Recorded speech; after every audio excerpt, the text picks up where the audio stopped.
Hi everybody, Kyle Lawson from MLive here at Memorial Stadium in Champaign, Illinois after Michigan State's 31-27 loss to Illinois. Seventh straight loss, extending the longest program losing streak since 1982.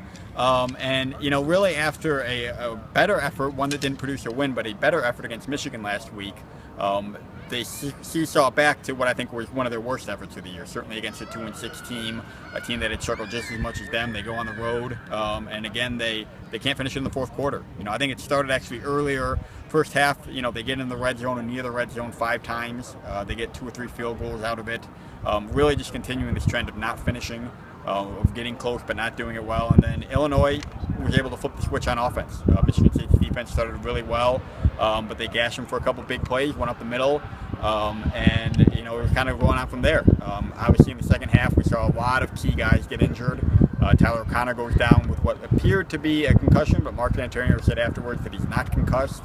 His status going forward is still uncertain, but they still have to finish the game with Damian Terry, who throws a nice touchdown pass down here, but then last play of the game, he can't get it done. He takes the sack, or he takes the, he tries to run the ball, doesn't get it done on the last one, and these guys can't finish it out again. So it's really just the continuation of a stunning season with 7 straight. Really, you look at it now, 3 games left.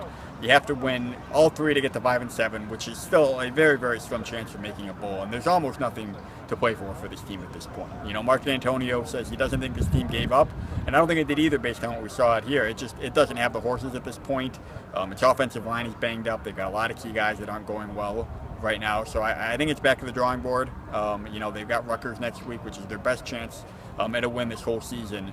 But really, right at this point, you're playing up a string, hoping for a little respectability of the rest of the season, and then into the offseason trying to figure out what the heck went wrong.